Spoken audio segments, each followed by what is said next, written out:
Bueno, en primer lugar, sobre todo, dar las gracias a todos los asistentes y sobre todo a Instrumenta. Ya no tan solo por dejarme presentar aquí la tesis, ¿no? Que todo lo que voy a hacer, bueno, esta microponencia es un poco pues, presentar este trabajo de tesis doctoral que ya ha concluido por fin, que ya en muchos pasillos de muchas jornadas hemos ido comentando y ya por fin concluyó el pasado mes de abril.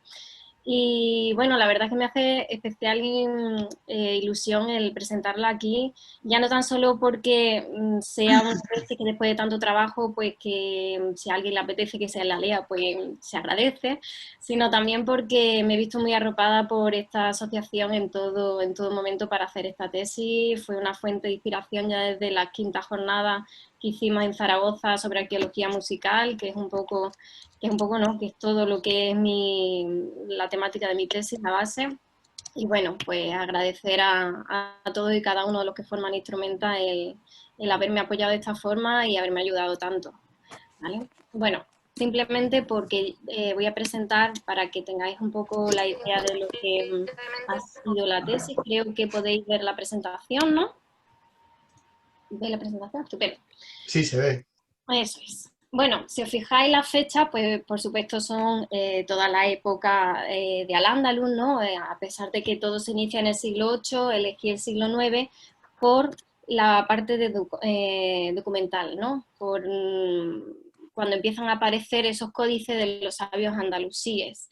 No he querido hacer solo lo que es una recopilación de instrumentos musicales, que al fin y al cabo es quizá lo que pueda tener un poco más de peso, ¿no? Dentro de lo que es la tesis, sino que quería hacer una comparativa entre todos los trabajos y todos los restos, ¿no? Todo lo que son las huellas que llegan hasta nuestros días, de lo que es la música, la organología, los instrumentos musicales que llegan hasta nuestra época, ¿no? Entonces, se partió de los códices de los sabios andalusíes, se hizo, ahora lo explicaré, se eligieron a los sabios que documentaban ya no tanto lo que se mencionaba en instrumentos, sino que los documentaban, que tenían esa parte un poco más analítica sobre la organología, sobre los instrumentos musicales.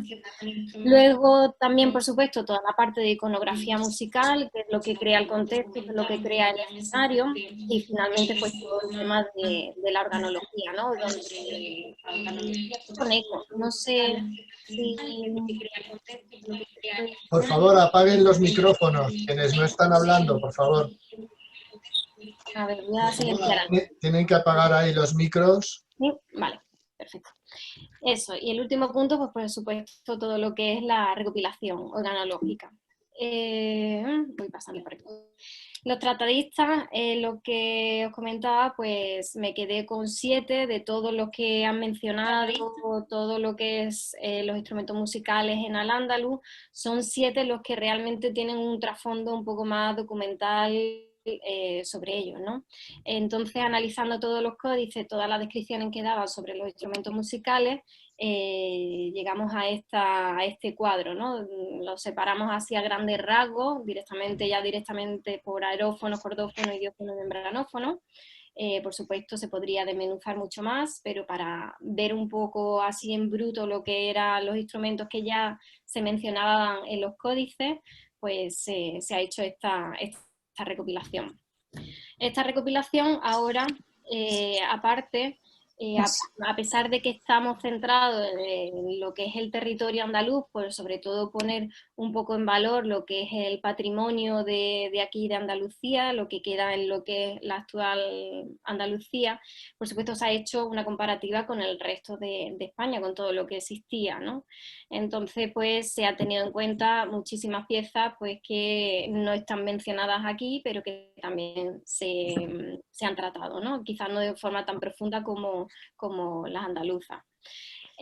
Son piezas que más o menos son bastante conocidas, quizás las menos conocidas pueden ser las imágenes del códice, ¿no? O sobre todo las pinturas de moros del Partal, de la Alhambra, que ahora veremos.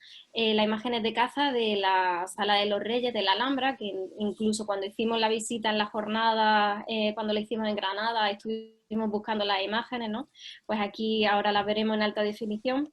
y bueno, pues algo anecdótico, pues la capa de Fermo, ¿no? Que se había estudiado y se había dicho que quizás podía tener algo de iconografía musical y finalmente pues se ha desmentido, ¿no? También con todo, bueno, ya será un poco de formación profesional, ¿no? Pues la parte de catalogación también ha sido muy importante, ¿no? Entonces, quería poner también en valor un poco lo que es la ficha que se ha utilizado, que son fichas ya basadas en proyectos mucho más grandes que se están haciendo a nivel europeo y sobre todo también, pues me ha servido mucho de referente pues todo lo que estaba haciendo el grupo de investigación de la Universidad Complutense. Y bueno, sigue un poco lo que es esa estructura, pero he querido añadir un poco lo que son los datos arqueológicos, ¿no? Por darle un poco, por intentar que estos campos que se cruzan en este tipo de investigación pues tengan cabida real, ¿no? Que arqueólogos que se acerquen a esta investigación pues que puedan ver datos que quizás son más afines al tipo de investigación y análisis que ellos realizan, ¿no?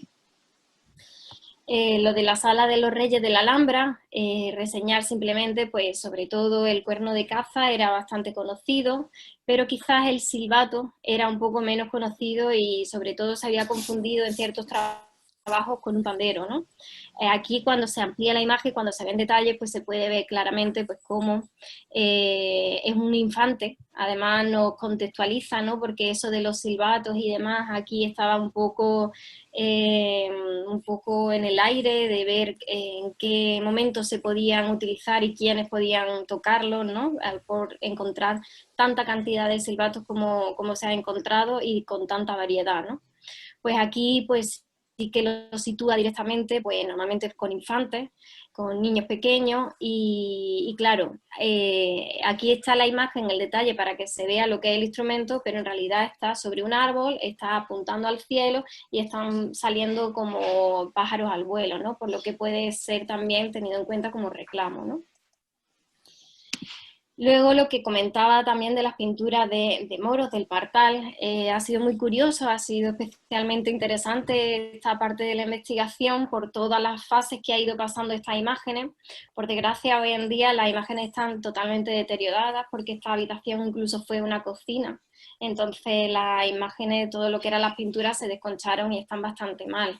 Hoy en día lo más cercano a lo que podía ser cuando se encontró, que eso es a principios de siglo XX, era lo que recreó el pintor Isidro Marín, ¿no? Que es esta segunda imagen que veríamos aquí, entre primera y segunda, porque fue dos distintas que hizo, al pasar una de ellas a ser posesión del doctor Manuel Gómez Moreno, ¿vale? Entonces esto sería un poco lo más real y aquí se recreaba una figura pues que al tener esas manos así en el aire pensaban que podían estar tocando unos tambores, ¿no? Los nacaras, ¿no? Tan conocidos y tal.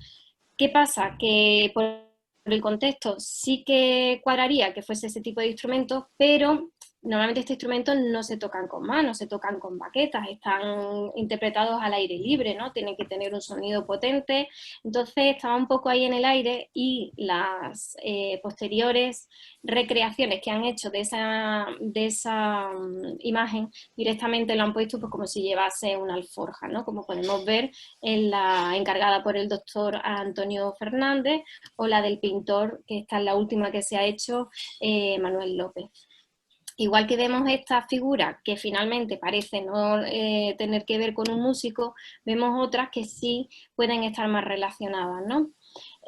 Por ejemplo, si vemos aquí este pequeño membranófono, por supuesto todas las recreaciones las siguen manteniendo, ¿no? Aquí se ve bastante claro porque podría tratarse de un membranófono y bueno, el que se ha tocado, percutido con las manos y tal, pues sí que quedaría también un poco en el aire, ¿no? Lo que se ve así un poco, pues que deja un poco más abierto lo que es la interpretación de las imágenes, sería otra escena, que sería esta que se va viendo igual, que pongo aquí para que se vaya comparando lo que es una imagen con la otra. Pues si nos fijamos, la primera versión, que es la de Isidro Marín, esta, pues está muy difuminada y luego pues deja tanto a la creatividad del artista, pues que las reproducciones que se hacen, pues están bastante alejadas, ¿no? Incluso entre ellas. Aquí incluso tenemos a un grupo de mujeres representadas y en el otro extremo, en la siguiente, pues tenemos un grupo de hombres. Aquí, sobre todo en los extremos, tanto derecho como izquierdo, de lo que es la imagen, pues está tan difuminado, pues que, bueno, eso ya, por supuesto, llama a la creatividad del artista que afronte este difícil reto, ¿no? Lo que sí se intuye desde la primera imagen es este pandero, ¿no? Que sí que parece ya directamente por el contexto también analítico que pueda estar más cerca a una figura femenina, ¿no? Que eran normalmente las que interpretaban este tipo de instrumentos.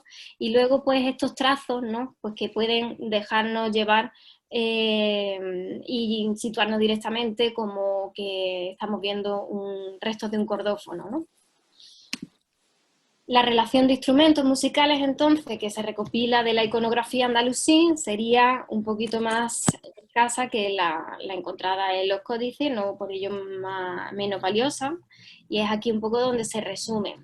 Y finalmente, pues en el tema organológico, sobre todo, tuvimos que definir qué considerábamos un instrumento musical, ¿no? Porque muchas veces cuando se acudían a los museos, pues temas de campanas y de cascabeles y tal, pues no pensaban que tenían que mostrárnoslo porque pensaban pues que no era algo que entrase dentro de instrumento musical. Pues se hizo igual una hoja de catalogación, igual con un detalle de los datos arqueológicos. Aquí un ejemplo con uno de los instrumentos que se habían perdido, pero que se encontró allí al final entre cajas del museo de aquí de Málaga. Y aquí pues podemos ver que por supuesto también va una clasificación organológica mucho más descriptiva, teniendo en cuenta que estamos teniendo piezas que están en estado de conservación tal y como se han encontrado, no se ha hecho reconstrucción y por supuesto todo el tema acústico pues se obviaron, no se ha entrado en ese tipo de detalles porque llevaría pues otra tesis doctoral paralela totalmente, ¿no? Como membranófono, pues simplemente comentar pues que se han encontrado unimembranófonos tubulares y unimembranófonos de copa, ¿vale? Y de los silbatos, pues poner sobre todo en valor el trabajo del doctor Rosselló Bordoy, pues se ha tenido en cuenta esta clasificación que él hizo aparte y se ha incluido igualmente en la hoja de catalogación de los silbatos. Ya por último, que me estoy saltando un poco, me estoy pasando un poco de tiempo, poner en valor, ahora lo pondremos, los instrumentos, los museos de aquí de Andalucía, pero sí que ha sido un poco más complicado todo el tema de los aerófonos, ¿no? Había muchos museos que nos decían pues que sí que tenían flautas, sobre todo, ¿no? Siempre el tema de flautas y bueno, pues luego nos hemos dado cuenta pues que este tipo de piezas son imposibles sacarle cualquier sonoridad, ¿no? Cualquier nos sirven como objeto sonoro, ¿no? Son normalmente, pues como pasa aquí, piezas de ajedrez, piezas de una parte de una fuente, ¿vale? Aquí a la izquierda vemos una pieza que está en Montemayor, en Córdoba, y a la derecha esta pieza que también estaban catalogadas como instrumentos musicales se encontraron en Tetuán. Fuimos a Marruecos y estuvimos también investigando pues todas las excavaciones arqueológicas también de esta época por hacer una comparativa. Y bueno, para las que quedaban así un poco más de duda, para las que sabían, grandes investigadores habían comentado que podían ser instrumentos musicales, se hizo una recreación para ver si la viabilidad sonora y bueno, pues se comprobó pues que no, en principio tal y como se han encontrado pues no tiene viabilidad sonora, son agujeros dobles que van por las dos caras del instrumento y por mucho que se pongan cera de abeja y demás para taponar agujeros, pues no son viables, ¿vale? La única sería quizá esta pieza del Museo de Estepona, que sí que es viable el conseguir sonido a través de ella. Haciendo simplemente como conclusión, se hizo esta comparativa, esta acumulación, ¿no?, de contenido desde los sabios andalusíes, la iconografía y las excavaciones arqueológicas, y los lazos de unión pues eran los silbatos y los melófonos. Y ya pues simplemente pues como conclusiones, fueron 99 los museos consultados, 16 los que se encontraron instrumentos musicales u objetos sonoros, 141 las piezas recopiladas, 131 están en museo, 56 de ellas son inéditas, entre ellas son 10 silbatos, 6 tambores, la fotografía del tambor que he mostrado anteriormente se consideraba perdido, y 40 idiófonos que estaban bastante olvidados, ¿no? 15 campanas, 23 cascabeles y 2 platillos. Y ya lo último, pues son las 24 piezas que catalogadas en los museos como instrumentos musicales que se ha desechado sus posibilidades sonoras, y las 13 imágenes, ¿vale? Pues nada, ya con esto concluyo y muchas gracias por la atención.